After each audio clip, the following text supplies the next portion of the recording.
آج کی اس ویڈیو میں آپ کو ایک نسخہ بتانے والا ہوں، اور وہ نسخہ یہ ہے کہ تنخواہ کے پیسوں کو مہینے کی آخری تاریخ تک کیسے بچایا جا سکتا ہے۔ تو اس حوالے سے آج کی اس ویڈیو میں آپ سے ہوگی بات۔ یہ واقعہ ایک سعودی نوجوان کا ہے۔ یہ اپنی زندگی سے مطمئن نہیں تھا۔ اس کی تنخواہ صرف 4000 ریال تھی۔ شادی شدہ ہونے کی وجہ سے اس کے اخراجات اس کی تنخواہ سے کہیں زیادہ تھے۔ مہینہ ختم ہونے سے پہلے ہی اس کی تنخواہ ختم ہو جایا کرتی تھی اور اسے قرضہ لینا پڑتا تھا۔ یوں وہ آہستہ آہستہ قرضوں کی دلدل میں ڈوبتا چلا جا رہا تھا، اور اس کا یقین بنتا جا رہا تھا کہ اب اس کی زندگی اسی حال میں ہی گزرے گی۔ باوجود یہ کہ اس کی بیوی اس کے مادی حالت کا خیال کرتی، لیکن قرضوں کے بوجھ میں تو سانس لینا بھی دشوار ہوتا جا رہا تھا۔ ایک دن وہ اپنے دوستوں کی مجلس میں گیا۔ وہاں اس دن ایک ایسا دوست بھی موجود تھا جو صاحب رائے آدمی تھا، اور اس نوجوان کا کہنا تھا کہ میں اپنے اس دوست کے مشوروں کو قدر کی نگاہ سے دیکھتا تھا۔ کہنے لگا کہ میں نے اسے باتوں باتوں میں اپنی کہانی کہہ سنائی اور اپنی مالی مشکلات اس کے سامنے رکھی۔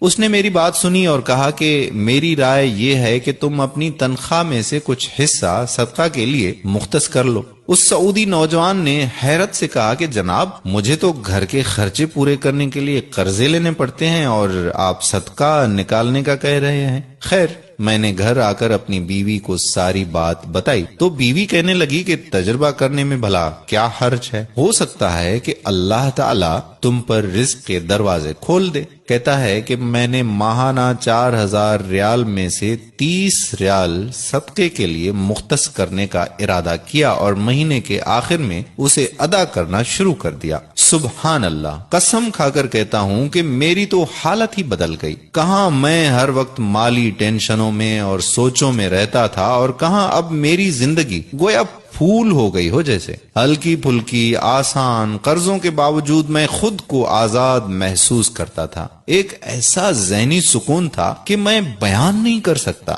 پھر چند ماہ بعد میں نے اپنی زندگی کو سیٹ کرنا شروع کر دیا، اپنی تنخواہ کو حصوں میں تقسیم کیا، اور یوں ایسی برکت ہوئی جیسے پہلے کبھی نہیں ہوئی تھی۔ میں نے حساب لگایا اور مجھے اندازہ ہو گیا کہ کتنی مدت میں انشاءاللہ قرضوں کے بوجھ سے میری جان چھوٹ جائے گی۔ پھر اللہ جل شانہ نے ایک اور راستہ کھولا، اور میں نے اپنے ایک عزیز کے ساتھ اس کی پراپرٹی ڈیلنگ کے کام میں حصہ لینا شروع کر دیا۔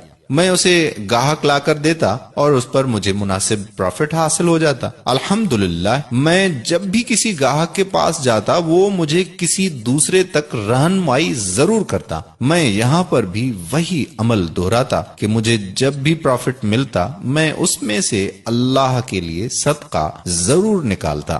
وہ کہتا ہے کہ اللہ کی قسم، صدقہ کیا ہے کوئی نہیں جانتا سوائے اس کے کہ جس نے اسے آزمایا ہو۔ صدقہ کرو اور صبر سے چلو، اللہ کے فضل و کرم سے خیر و برکتیں اپنی آنکھوں سے دیکھو گے۔ تو میرے پیارے بھائیوں اور محترم بہنوں، صدقے کی بہت زیادہ اہمیت ہے۔ جتنا ہو سکے زیادہ سے زیادہ صدقہ کریں۔ ایک صدقہ تو آپ ابھی اس وقت نکال سکتے ہیں، اور وہ صدقہ یہ ہے کہ آپ اس ویڈیو کو زیادہ سے زیادہ شیئر کریں تاکہ لوگوں کو صدقہ کرنے کی توفیق ہو، اور جو بھی صدقہ کرے گا اس کا ثواب آپ کو بھی ملے گا اور ہمیں بھی ملے گا۔ جب آپ کسی مسلمان کو تنخواہ میں سے صدقے کے لیے رقم مختص کرنے کا کہیں گے اور وہ اس پر عمل کرے گا تو آپ کو بھی اتنا ہی اجر ملے گا جتنا صدقہ کرنے والے کو ملے گا، اور صدقہ دینے والے کے اجر میں کوئی بھی کمی واقع نہیں ہوگی۔ سوچئے، آپ اس دنیا سے چلے جائیں گے اور آپ کے سبب آپ کے پیچھے کوئی صدقہ کر رہا ہوگا۔